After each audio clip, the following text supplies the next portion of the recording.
અમે વાણિયાના પ્રોગ્રામ કરીને અમને મજા આવે. બોમ્બે હમણાં અમારો પ્રોગ્રામ હો ચિંતનભાઈ, ચિરાગભાઈ, ત્યાં તો બધું કુણું કુણું બધા એમ બોલે. વાણિયાના પ્રોગ્રામ હોય ને એ તાણીથી રાયડ ન પાડે. આપણે હોય તો કેવી એમ રાયડ પડે. એના છોકરા એમ રમતા હોય ને એના બૈરાઓ બોલે, બેટા અહીંયા આવી જાજો, ચાલ ચાલ ફટાફટ, જો ડેડી આવે, ચાલ ફટાફટ આવી જજો, બાઇક આવે છે, પપ થઈ જવો, એવો આવું બોલે. એમ કુણું કુણું એમ થાય, બોલે જ રાખે ઘડીક. આપણે એમને સાંભળીએ એમ. હવે એનું એ કાઠિયાવાડમાં હોય તો કાઠિયાવાડમાં પપ થઈને છોકરો પડે, ના હું પણ તારા બાપનો ડાયટો. ફેર પડે એમ. આપણી ભાષા આખી અલગ. મારા બાપ સડાઈ દે કોક તારો ડો ગાડી એમ એમ ટોસા ને આયા. ભાષામાં ફેર પડે. અને એની જ મજા છે ને સાહેબ. આપણા વડીલો ઘણા ઘણા બૈરાઓ હોય ને નવા, એ તમને હું, તમે તો અત્યારે રાજમાં આવ્યું સૌ એમ બોલે. આમ તમે તો રાજમાં આવ્યું છો. અમારા વખતમાં આજથી 40 વર્ષ પહેલા છોકરા રોતા હોય ને બાપા બેઠા હોય તો છોકરું ન તેડાતું. તો તમે એમ સમજો છો કે બાપાની એટલી ધાક વાગતી નહીં. છોકરું રોતું હોય અને બાપા બેઠા હોય તો છોકરું ન તેડાતું, એનો એક જ મિનિંગ હતો સાહેબ, કે અમારા પેટનો છે એની મેળે ઉભો થઈ જવો જોઈએ. અમારા પેટનો છે એની મેળે મેળે સાનો રહી જવો જોઈએ. એને માણસની જરૂર ન પડવી જોઈએ. એટલે સમાજમાં હાલતા આવડી ગયું. પ્રેક્ટિકલી શીખવાડે. અને અત્યારે એક પેપલાય ગયેલ નું આખું ઘર વાહે હોય. હું છું પેન્ટુ કાંઈ નથી જોઈને છૂટો રહેવા દે. એટલે કઈક શીખે માણામાં. કોઠાવું જ વાળા હતા સાહેબ, પ્રેક્ટિકલી શીખવાડતા આપણને. આમ મારે ને આમ ઉસ્તાદ આમ આમ એને લાફો કહે, જરીક આમ કરે ને થપડ કે, અહીંયા કરે ને એને ધોલ કે. જેને ધોલ પડી ગઈ ને ભાઈ, એને આવડી ગયું, એને શીખી લીધું. પણ અત્યારે બેસે છે કોણ? વડીલો પાસે કોઈ બેહતું જ નથી. કારણ કે સંસ્કૃતિ નામે સાહેબ આપણે પેલા તો ડેલી ની ઉપર લખાવતા અતિથિ દેવો ભવ. સંસ્કૃત નો શબ્દ થોડોક સુધારો આવ્યો ગુજરાતી ભાષામાં, ભલે પધાર્યા, એમાંથી થોડોક સુધારો આવ્યો અને લખવા મળ્યા યુ આર વેલકમ. વેલકમ માં વાંધો નહોતો ભાઈ. પતરાના બોર્ડમાં ધોળા અક્ષરે લખે, કુતરાથી સાવધાન. હાલું ખબર ન પડે અંદર રહેતું કોણ છે એમ. એ સંસ્કૃતિ નહીં સાહેબ આપણી. આપણી સંસ્કૃતિ તો આપણા બાપ દાદા જ્યાં રામજી મંદિરે હનુમાનજી બે હતા ને કોક નો વેવાય ભાઈ. બાવડા પકડીને ઘરે સા પીવા લઈ આવતા ને ઢોલિયા ઢાળતા ને પ્રેણે કેતા, એ મારો બાપૈયો અહીંયા ઠેઠ આવ્યા ને એમને જોવાય. અરે પણ એ કે અરે એમ નહીં, આમ જો મારા ગળાના હામ એમ કરીને, મારા મૂછના હામ એમ દે, એમ આવતા. પ્રાણ આમ ખાટલે ઢળે ને આમ કહે ને, એ છોકરા પાણી કળશો ભરલે. બા ઈ થાંભલી હોય ત્યાં બેઠા, આયાલમાં દીકરો હેડ કરીને જા. આપણે ઈ હતા. અને અત્યારના છોકરા તો કોણ આમ જોત ખરા, એમને માફોડું આપણું ભલે કોક નું હોય તોય રમાડવાનું મન થાય. શોખું કેટલું.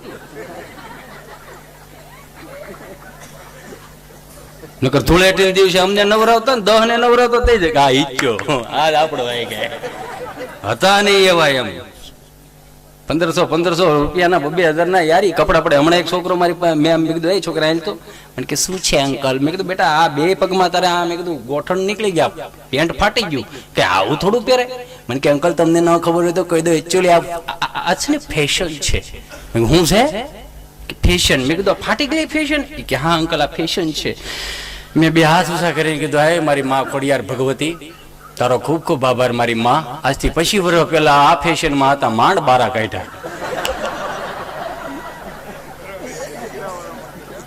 કયું પાટલું હતું એ ખબર નહોતી, એટલા થીંગડા તમને કહો. એ ભાઈ હે કાંઈ નતું સાહેબ આપણી પાસે. આ તમારી આ વ્યવસ્થા જોઈને મને આનંદ આવ્યો. મને ગમ્યું, કારણ કે અમુક જગ્યાએ હું છે ખુલ્લું રાખે. અમે રાતે પછી આ ટાઢો પોળ થાય ને એટલે કે સાવજ ઘરે જે ટાઈટ વાતી ડોઈ વ્યવસ્થાને સમલામ સાહેબ. આમ જો મને ગમ્યું કાળુભાઈ, વિપુલભાઈ, અમુક આ તમારી જે વ્યવસ્થા છે ને, વ્યવસ્થા સ્ટાન્ડર્ડ છે. તમારી વ્યવસ્થા છે. તમે અહીંયા અમને પ્રેમથી સાંભળો છો, એ તમારી એક આસ્થા છે. અને બીજું તમારી અહીંયા અવસ્થા હારી છે. નકર અમુક જગ્યાએ બાપુ અવસ્થા ન હોય ક્યાંય. અમે એમ કહેતા ને ભાઈ રેડી ભાઈ રેડી? ત્યાં હામેથી ઝોંટા લે. અમે 6 વાગ્યાના રેડી છે, તું ચાલુ કર ભાઈ.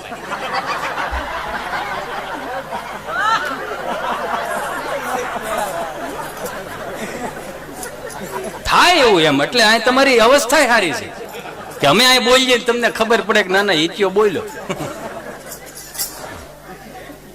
વાત કરતો તો આજના છોકરાઓની ઇન્ટેલિજન્ટ કેવા સાહેબ કે 99.99% એ માર્ક લાવે. માર્ક એટલે ગુણ. આપણા વખતમાં ગુણ હતા, અત્યારે માર્ક આવે. કેટલા બેટા તારા કેટલા ગુણ આવ્યા? ગુણમાં તમને ખબર પડે, કારણ કે એ દાદાના પાસે બેઠો હોય, માના ખોળામાં બેહીને અને તાહળીમાં એ દૂધ પીને મોટો થયો ને એની મૂછ્યું થયો ને એને ગુણ આવે. એને ગુણ આવે, આને માર્ક આવે. અને અત્યારના છોકરા ખરેખર દિલથી કહું, મહેનતથી માર્ક લાવે. તમે જુઓ તો ખરા 99.99%. આપણા વખતમાં એટલો તાવ આવતો ના, ખોટો નથી. આ જીવી ગયેલો છો એટલે ખબર છે સાહેબ.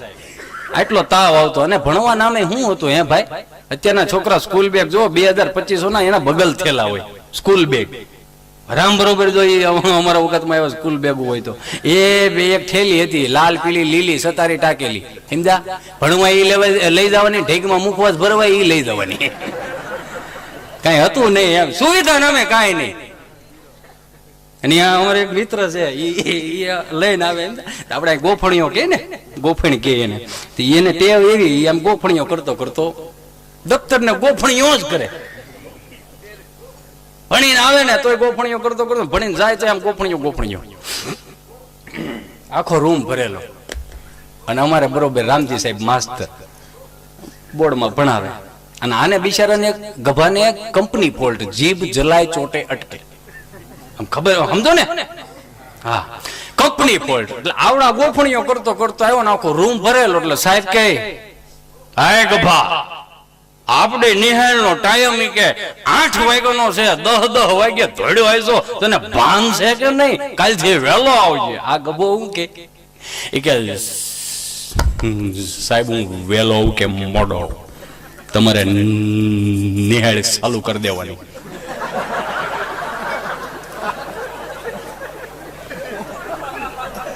મારે વાડીએ સા દેવા જવું હોય, ભેહું પાવી હોય, એમાં મોડું થઈ જાય, તમારે ચાલુ કરી દેવાનું. વાટે તો રહેવાનું જ નહીં.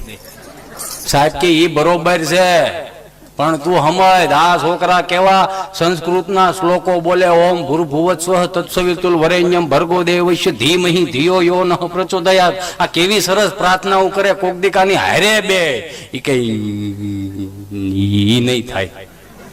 કે કેમ?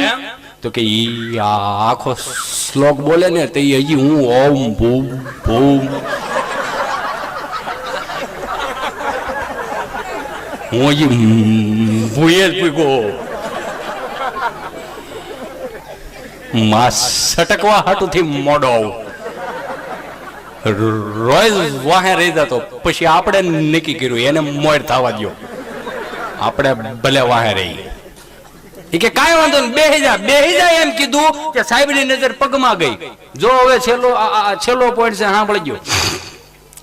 આજ મજા જેવી આવે છે, દિલથી સાંભળો તમે. એટલે સાહેબ કે બેહી જા કીધું કે પગમાં નજર ગઈ હતી. એક બૂટ કાળો ને એક બૂટ ધોળો. સાહેબ કે આ હું પહેરીને આવ્યો છું? કે બૂટ છે, પણ કે એક કાળો ને એક ધોળો પહેરીને આવ્યો, તને ભાન પડે કે નહીં? જોયું છે કે નહીં? કે જા ઘેરે બદલાવ તો આ. કે નહીં બને. કે કેમ? કે ઘેરે એક કાળો ને એક ધોળું પડ્યા છે. ઘેરે એક કાળું ધોળું પડ્યા છે. મારે તો ધક્કો થાય ને ઈનું ઈ. સાહેબ કે આ કલાક કાઢશે ને બેહાર દીધો. હવે આપણે ગામડામાં તમે જોઈજો, ગામડામાં રિવાજ છે કે આપણે કાંઈ પણ પ્રસંગ હોય ને એટલે પ્રાથમિક શાળાના શિક્ષકોને, હાઈસ્કૂલના શિક્ષકોને આપણે જમણવારે કરીએ.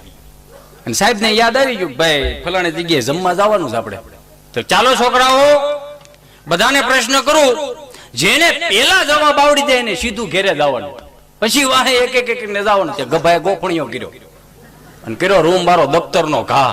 સાહેબ કેલા, એ આ કોનું દફતર છે? કે મારું. જય માતાજી, હું નીકળું. કે પણ તું આવ્યો તો હું કે મોઢું બતાવવા વાડિયા ભાત લઈને જવાનું. સાહેબ કે સારું તો તું જા ને અમે આમ જમીએ. હવે જો આપણી સંસ્કૃતિના 3 પ્રકારના ભોજન, રાજસી ભોજન, તામસી ભોજન અને સાત્વિક ભોજન. રાજસી ભોજન આગળ જો આપણે આ લીધું એ કેવા બટકા એ મજા જ આવી, નકર આમ ગળ્યું ન ખાઈ. અમે આવતા હોય મેં કીધું સાજિંદા આમ તમે જોવો ખરા, આપણે આ 7-8 પ્રોગ્રામ કર્યા ના પહેલી વખત પાક્કો માલ ખાધો આજ.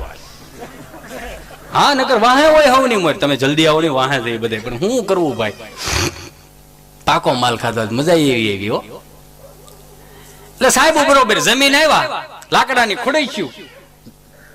રાજસી ભોજનમાં આળા સડે એમ હકેલી લેવું પછી એમ, પણ કોક હકેલ છે, તમે નહીં હકેલો, કારણ કે ઉભે ગળે ખાધું છે આપણે.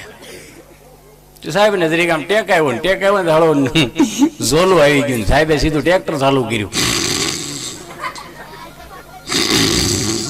હવે એક છોકરો ભણતો હોય છે તેને બિચારાને થોડોક વિચાર થયો, સાહેબ હુઈ ગયા છે, ઉઠવાડો તો કેમ ઉઠાડવા, પ્રશ્ન થયો છે શું કરવું. તો આવ્યો છોકરો સાહેબ પાસે. સાહેબ આ વાત સાલુ નિહાળે હોઈ જાવ છો. સાહેબ કઈ બોલે કઈ ચાલે. સાહેબ આમ ગગલાવ્યા. સાલુ નિહાળે હોઈ જાવ છો સાહેબ તમે. હું તો નહોતો ભાડું શું તો એ કે ના હું તો નહોતો, તારો વ્યાયામ છે. વ્યાયામમાં અને હુવામાં બહુ ફરક સાહેબ. મારી મમ્મી હું નાનો હતો ને એ મને બાળા બોલી પાન મોટો કર્યો, બધી ખબર પડે સાહેબ. હું તો નહોતો, પણ તારે કામ શું છે કે હવે હું તો હોય પાસે કામ એ શું હોય એ કે તારે કામ હોય બોલ. હું તો નહોતો, સમાધિમાં હતો. આલે લે તમને નિહાળ્યું માં સમજ્યું લાગે, કોક દી ઘરે લગાડો ને. એ કે તારે કામ હોય બોલ. બે જાન બેહાર દીધો છોકરાને. વળી પાછું હું છું તો છોકરો પાછો હે સાહેબ તમને સમજ્યું આયા લાગે, તમે સમાધિ કરો હું તમે. એ કે હું બ્રહ્મા વિષ્ણુ મહેશ માં સરસ્વતી પાસેથી જ્ઞાન લાવું, ફૂકાવા તમને ભણાવવા છે. માગું ભેળો કરો એમ ને, આમાં તમારા બાપાનું કઈ નહીં. હા ને સાહેબ નો મગજ ગયો, એલા બે હેદા ન કરો, ખોટાવી નાખાય. છોકરો બે ગયો, 5-15 થી ગયા, છોકરાની નીંદર આવી ગઈ. સાહેબ ભણાવે, આમ અડધી શોક કરીને તડિંગ નારાયણ માથા મારી. એટલે એ સાલું નહીં હે હોય જાય તમારો વ્યાયામ છે. એટલે ભાડું શું તોય હું તો નતો સાહેબ, તો સમાધિમાં હતો. પેલા તને હેની સમાધિ લાગે? કેમ સાહેબ તમને લાગે તમને ન લાગે? કે પણ તું સમાધિમાં શું કરતો? કાઈ નહીં, હું ગયો તો સ્વર્ગમાં બ્રહ્મા વિષ્ણુ મહેશ માં સરસ્વતી પાસે. ન્યા હું ગયો તો પૂછવા મારા સાહેબ અહીંયા આવે.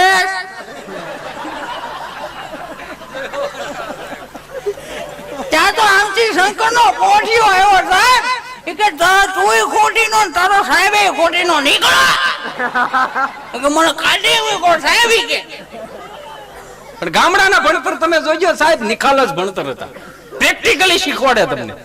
અમારે એક મિત્ર હતો 8મા ધોરણમાં ભણતો, નામ ત્યાં આવેલો આવે એટલે સહજતાથી પૂછવાનું, જો છોકરો 5-7 વર્ષનું રોવે ની રૂડું લાગે, વધીને 7 વર્ષનું હોય ને રૂડું લાગે, અને પછી 10 વર્ષના 11 વર્ષના જે ઢગા રોતા હોય ગૌઠી પાટી જેવો અવાજ કાઢીને, એનો મને સાહેબે માર્યો. પણ તને સાહેબે માર્યો શું લેવાને? કે મેં હામો માર્યો તો. પણ હું કામે માર્યો? કે જઈ હું કરે કાળા બોર્ડમાં એને એવું લખ્યું, મહાભારત કોને લખ્યું? પછી મને ઉભો કર્યો, ઉભો થતો મહાભારત કોને લખ્યું? એ ગળાપો ચડાવી દીધો. મારી નજર સામે તમે લખો છો ને અમને હુકમ તૂટે ચડાવો. આને કોઈ પૂગે?